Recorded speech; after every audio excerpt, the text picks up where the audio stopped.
Hello there, fellow NPCs. I'm Scythe, and today we're getting back into the house in Fata Morgana, a Requiem for Innocence.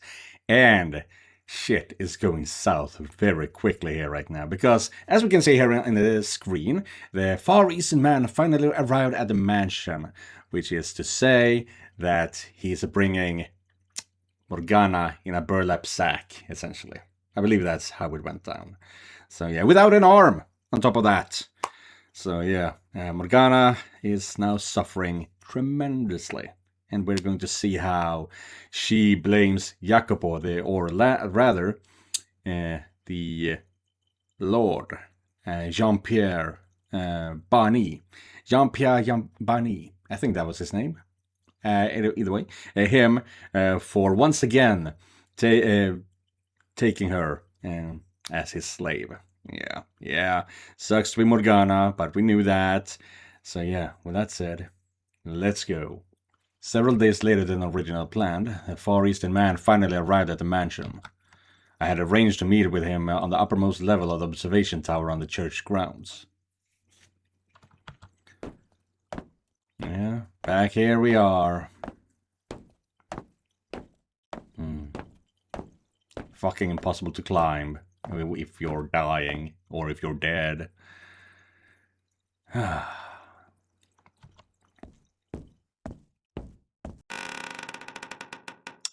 About time. The man appeared before me, a burlap sack slung over his shoulder. I had ordered that he use the sack, afraid he might be foolish enough to actually drag the old woman all the way here. There's your witch. He threw the bag to the ground, causing the woman inside to let out a muffled grunt. It didn't sound like an elderly woman's voice, though. This stench. Tell me you didn't harm her, dog. I smell blood. You only instructed me not to kill her. Mistakes were made. Limbs were lost. Damn it. I cleaned up all the blood I got on me. No one suspected anything. He's even farther gone than I imagined. I should have been clearer in my instructions. Though I suppose it doesn't matter much. She's not going to live long either way. That you were able to immediately recognize it as the smell of blood says quite a bit, Lord. I don't think so. Because, it's a very irony in smell. You have killed before, haven't you? Enough yapping. She is alive, yes? Of course. Fighting back aside, I tossed my gaze from the man to the bag. I felt slightly sorry for the woman, but the feeling didn't last long. I had seen too many bloodied, mangled bodies, both dead and alive, to be faced by one more. He crouched down to untie the bag.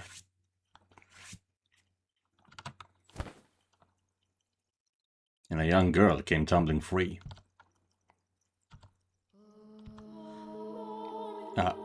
It can't be. As soon as I saw her, I knew exactly who the girl was. It had been 4 years, but no length of time could wipe from my memory those patches on her face, or those breathtaking golden eyes. But why? How? What was she doing inside the bag? Why had I ordered her captured? How could I have done that? Morgana? She was pale as death, shaking visibly. Confusion seized me, a cloud of swirling darkness forming before my eyes. The first thought that came to mind was that he had gotten the wrong person. I had only ordered her captured because I thought the witch by the lake an old woman. If I had known she was a young girl, let alone her, I would have never given the command. But those thoughts led nowhere. I was simply trying to avoid facing reality. Trying to place the blame on anyone but myself. I couldn't take back what had already been done. I couldn't change it.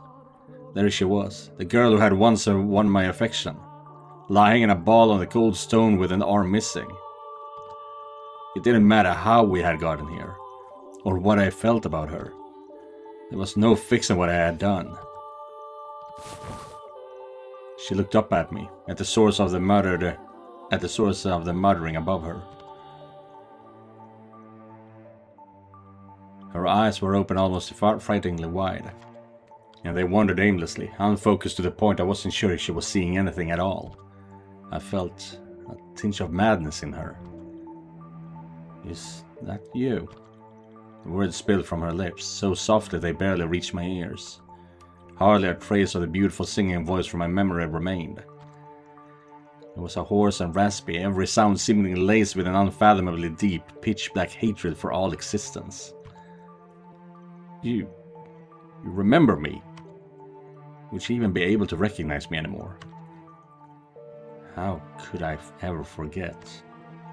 Morgana, she remembered me. Days we spent together. What kind of person I had been. The boy who had refused to give up putting ointment on her face. All our friends. Those horribly unromantic encounters at the graveyard. Her taking shots at me taking shots at her. Did she really remember? All the time we had cheered. How could I ever forget? All the pain and humiliation you put me through. What? How could I ever forget the blood Sabbaths you so loved to hold? What? What was she talking about? Haven't had enough, have you? Leaving scars on every inch of my body wasn't enough for you? You haven't had your fill of my blood? I couldn't even begin to process the words I was hearing. They were little more than angry, meaningless shouts crashing into me. What the hell was she saying? Did she think I was someone else? Did she think I was him? That I was Bonnie? No, Morgana. That wasn't me. I wasn't the man who had caused you so much agony. Look at the girl. You would claim you haven't caused her pain? You're the man who bound me, cut me up, called me a witch, and then tried to kill me. I haven't forgotten you even for a moment. No, I was the man who rescued you from him, I wanted to shout. But I couldn't gather the strength to force up a single word. Only gasps of air came from my lips. It was like I had been robbed of my voice. I don't care how much my father preaches forgiveness. That's the one thing you'll never get from me. I despise you with all my soul. I revile you with every fiber of my being. For every scar you gave me, I give you a lifetime of hatred. No, Morgana! When I finally managed to produce a sound, it was barely more audible than a whisper. In a frenzy, I made to reach out to her, when I noticed a pair of narrow eyes glaring at me. I was not aware you knew the witch lord. Huh? Know her? I don't just know her! She's Morgana! She's the girl I... This man, the Lord, he destroyed me, mind and body. No.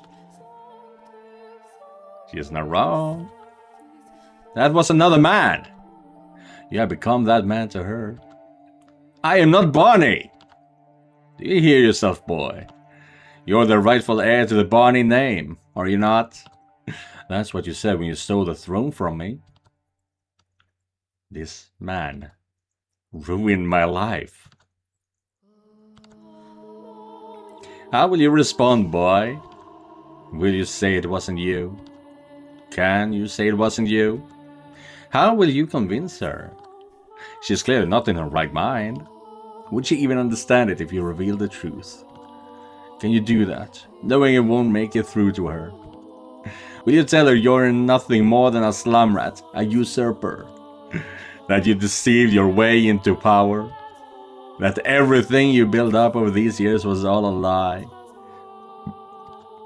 That you killed your former friends for nothing? That Odilon died for nothing? That you endured betrayal after betrayal for nothing? Do you have the spine to say it, boy? All the sacrifices you made, all the pain you suffered to make it here, could all come crumbling down the moment you do.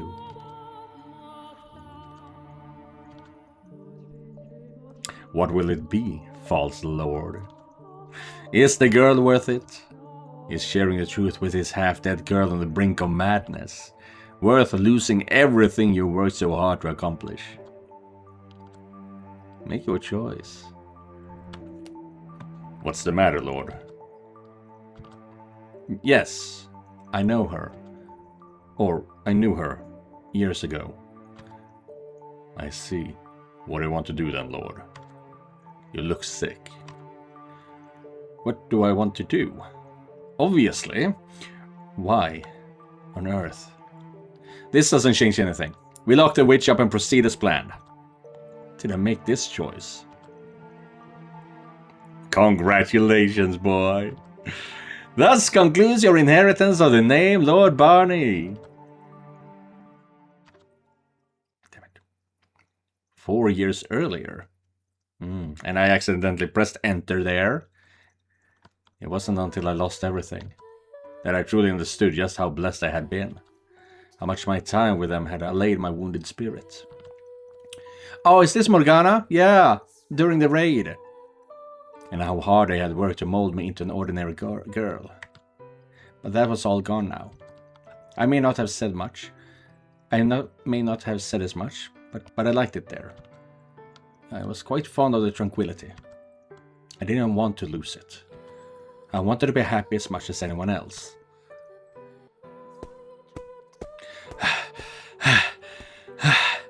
I had long lost track of how far I had walked.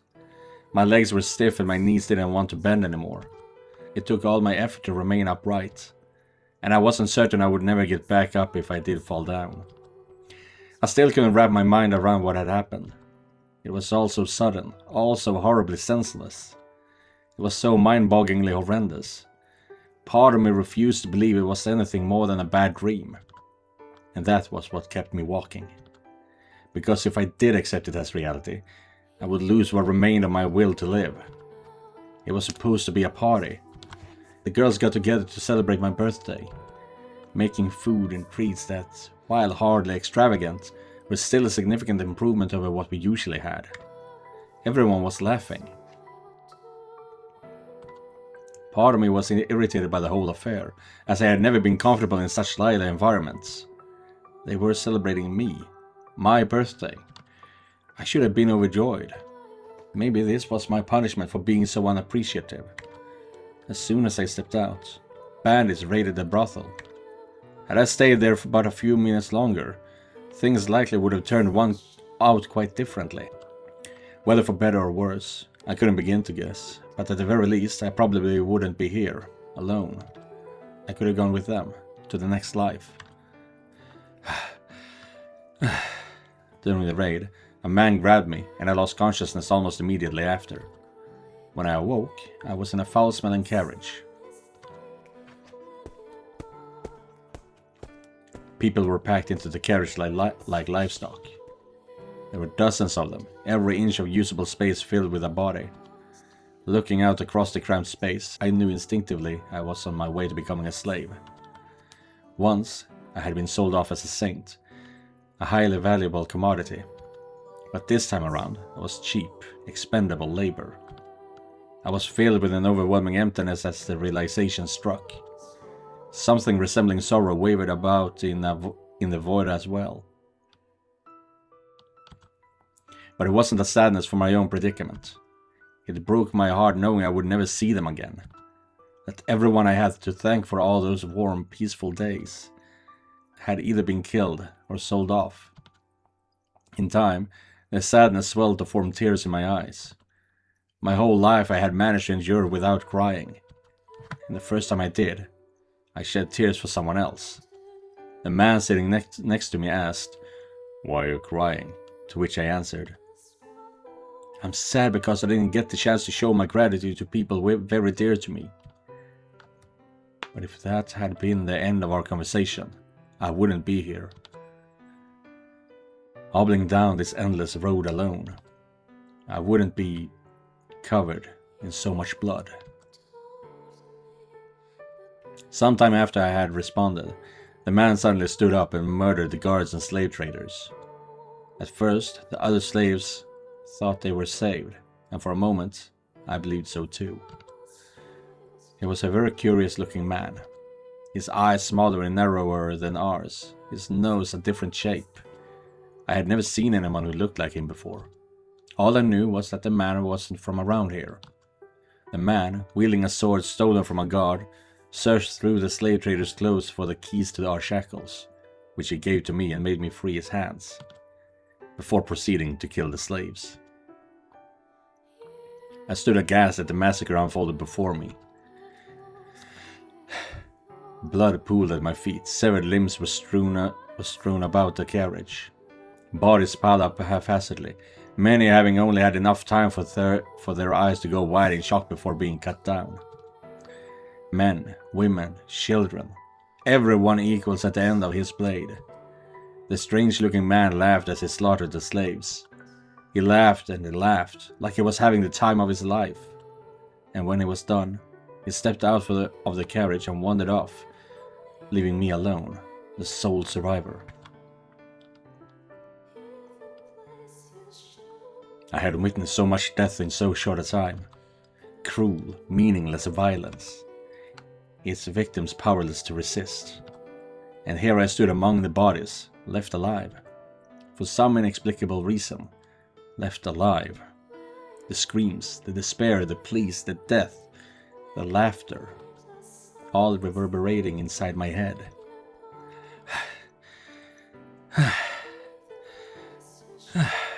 Oh Father, who art in heaven, please give me your mercy.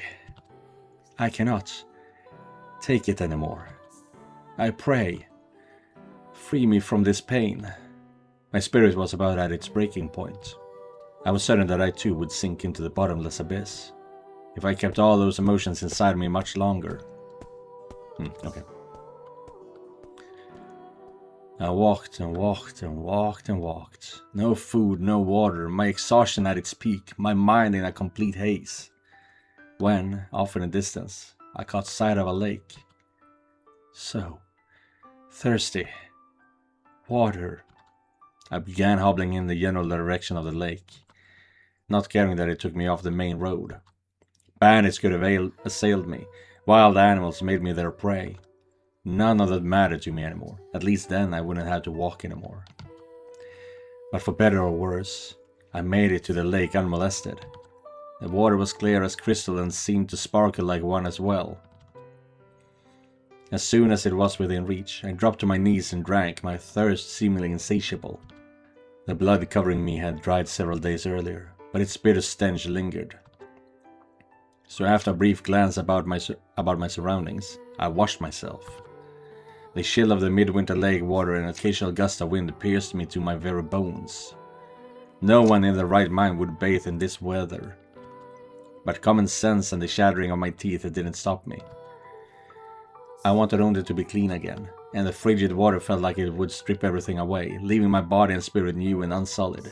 Once I was satisfied, I came to the belated realization that a small cottage sat on the lakeside.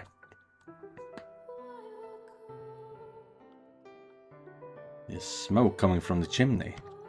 Maybe there's someone inside. It could be someone bad though. Maybe it would be safer to stay away. But who knows when I might find someone else. So, is there actually an old woman here? Excuse me, is anyone there? Hello? The door is unlocked. The door is unlocked. It was so warm inside. The heat from the fires seeped into my chilled flesh, spreading slowly. I almost burst into tears again. Sitting before the fireplace was an old woman. A cauldron hung above the flames, bubbling with a curious colored liquid. Ma'am? The woman merely sat there, her head drooped. Slowly I approached her, half certain of what I would find, and placed my hand on her shoulder. She was dead, and I hardly so much as batted an eye at the sight of yet another corpse. In fact, she looked like she had passed quite peacefully by comparison. How blessed she was. There was no sign bandits had been rooting through the cottage. Presumably, she had fallen asleep and passed away naturally while in the middle of concocting something. Looking around the room, I found myself surrounded by countless items I couldn't begin to identify. Plants of all colors hanging from the ceiling to dry. Berries crushed and stored in small glass bottles. Were I to guess, the old woman made her living of herbal medicines. Having gotten a good look around the room, I thought that perhaps I had been guided here. And if my father had led me to this place, he would not frown upon me for doing what was necessary to make use of it. So I dragged the old woman's corpse from the cottage and pushed it into the lake. If I didn't take up residence in the cottage, someone else eventually would. Or it would just be left to deteriorate. And I would rather take the opportunity bestowed upon me to have a place to rest my weary soul. As the woman's body sank into the clear lake, a realization struck me. I hadn't crossed myself. Yeah. A few days after I moved into the cottage, a man came to the door. A man? Apparently, he had been a customer of the woman's, a witch by trade, and he was looking for more medicine. When I spoke to him through the door, he gave a short gasp and said, Who are you? Where's the witch? I am her granddaughter. She's not presently home.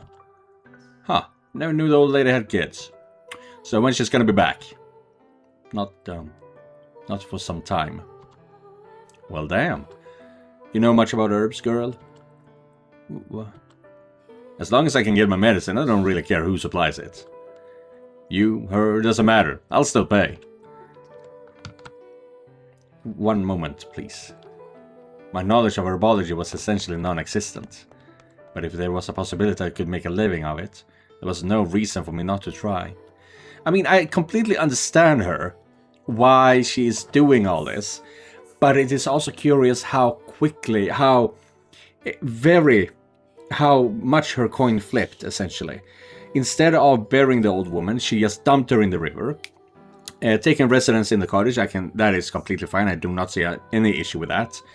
And now she's lying. She is also taking up a profession she knows nothing about in order to make money.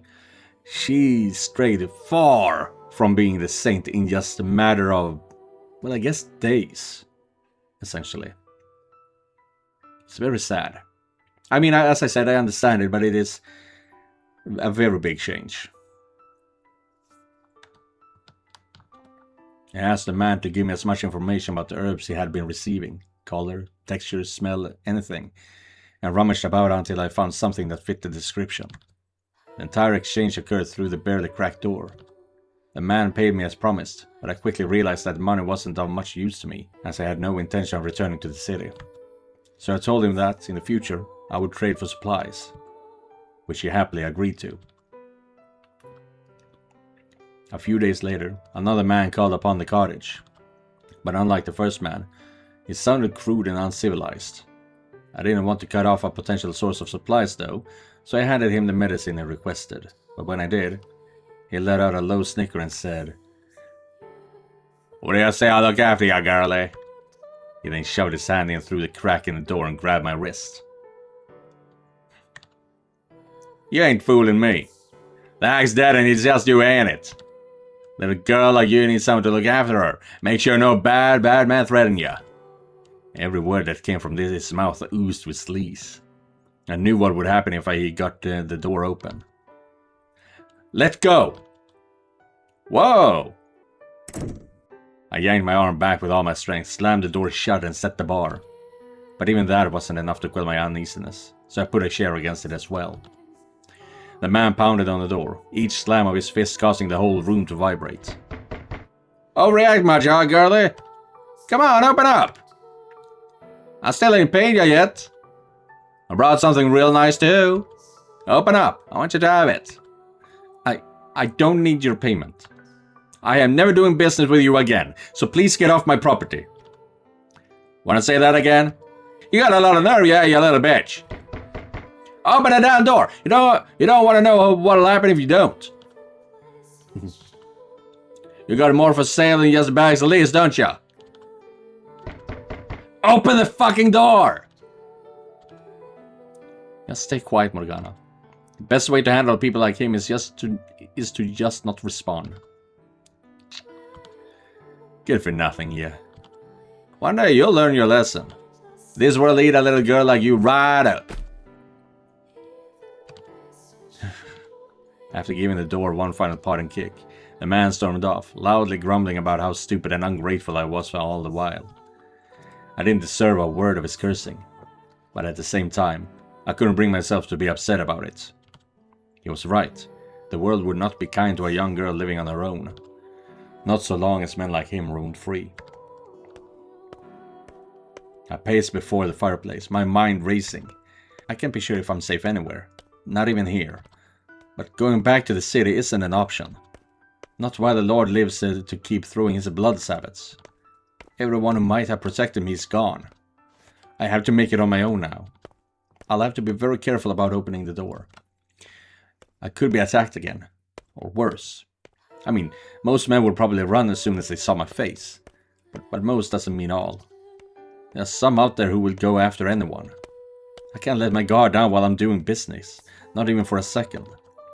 Man or woman. Everyone is a potential threat. I'll make it on my own. I don't need anyone else. Me. And only me. Being out here has really shown me just how sheltered I was at the brothel. How kind everyone was. How peaceful my life was.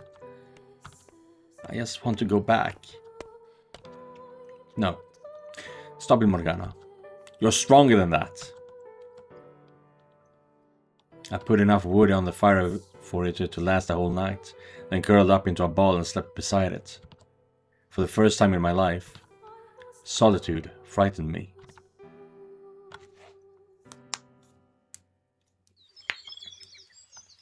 Morgana? What? Were you planning to sleep all day? Come on, you're not Yeren. Huh? About time. Good morning. What little of it remains, anyway.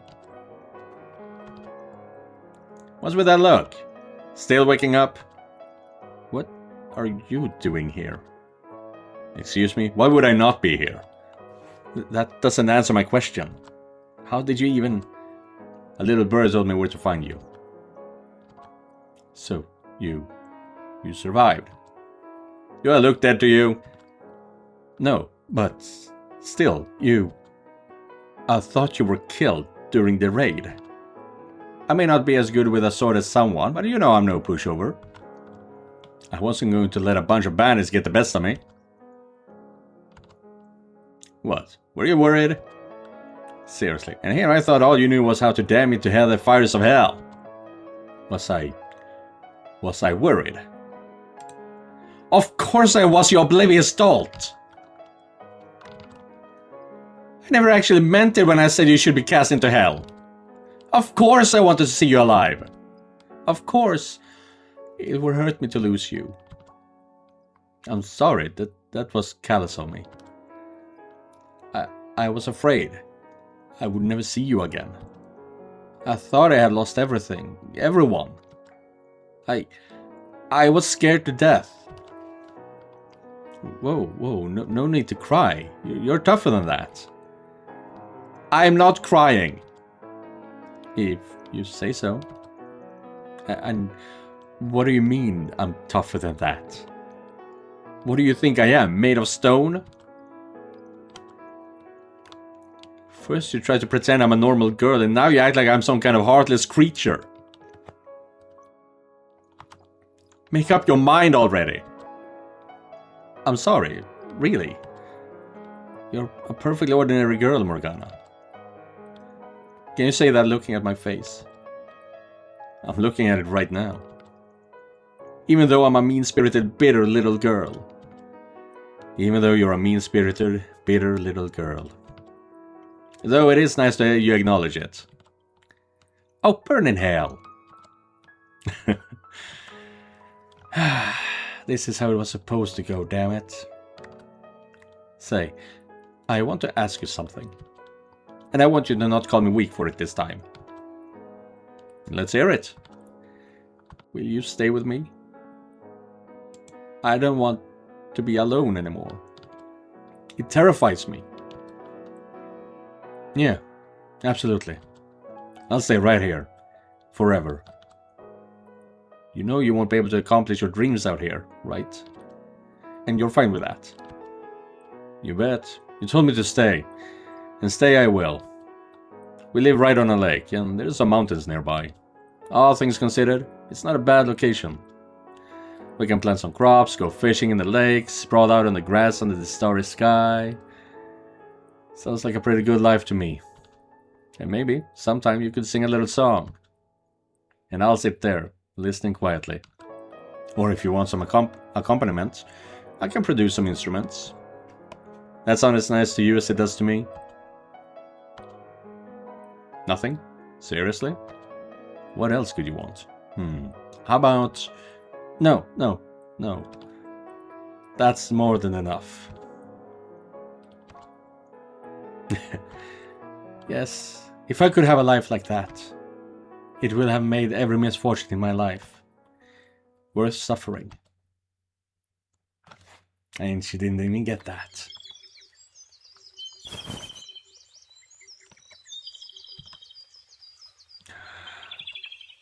He's not here.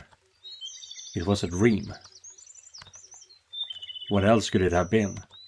He's dead, just like everyone else. They all died in the raid.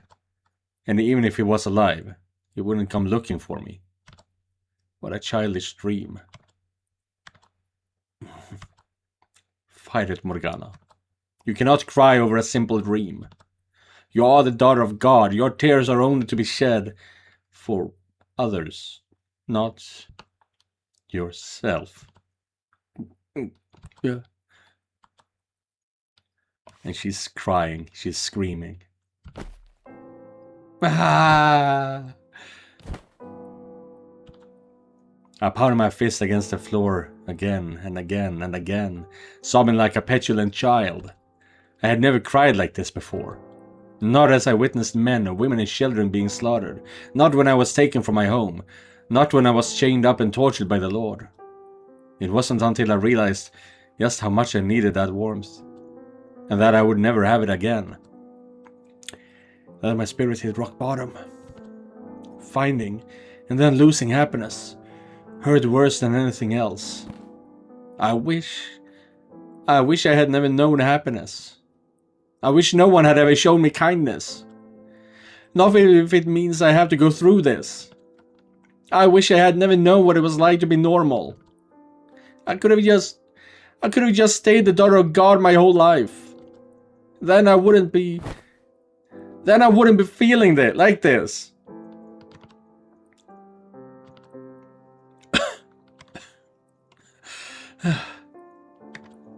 I never knew crying like that was so exhausting, dude.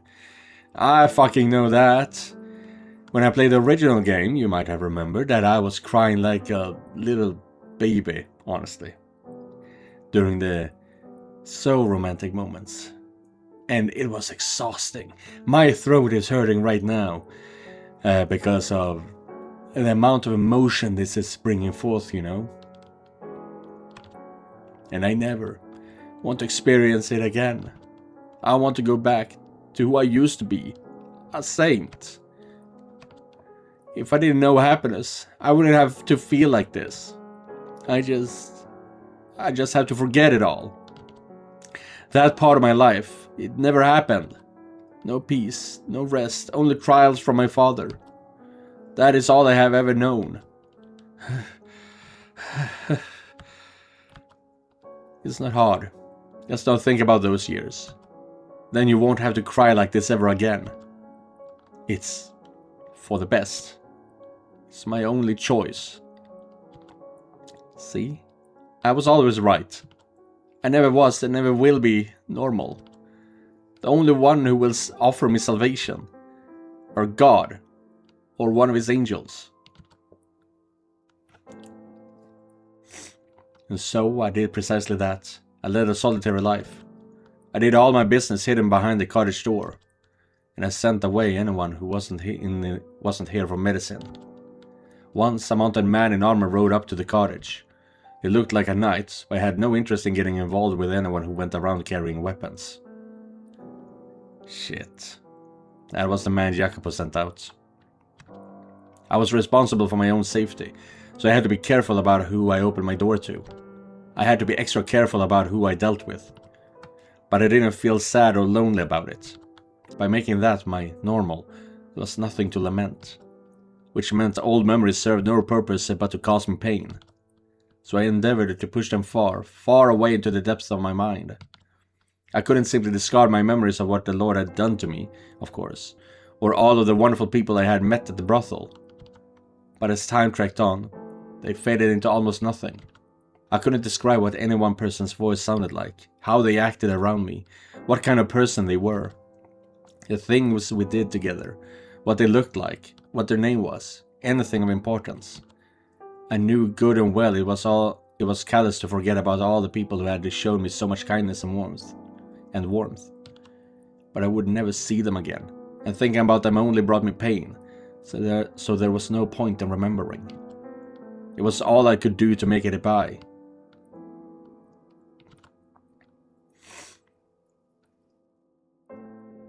Nearly 4 years has passed since I had assumed the role of the Lakeside Witch. But that is a story we're going to continue in the next video. Yeah, that was tough to read. I honestly thought I was going to not burst into tears again like I did in the main game, but I thought tears would be falling at least. Didn't, but this was still hard to read. And now we're going to read about, in the next video, about how Mel befriended her, and how the swordsman cut off her arm and gave it to Mel, if she even remembers that. Either way, that will be it for today's video. So thank you guys for watching, and an extra thank you to all the members of this channel. Don't forget to like and subscribe, and I'll be seeing you guys in the next one. Goodbye everyone.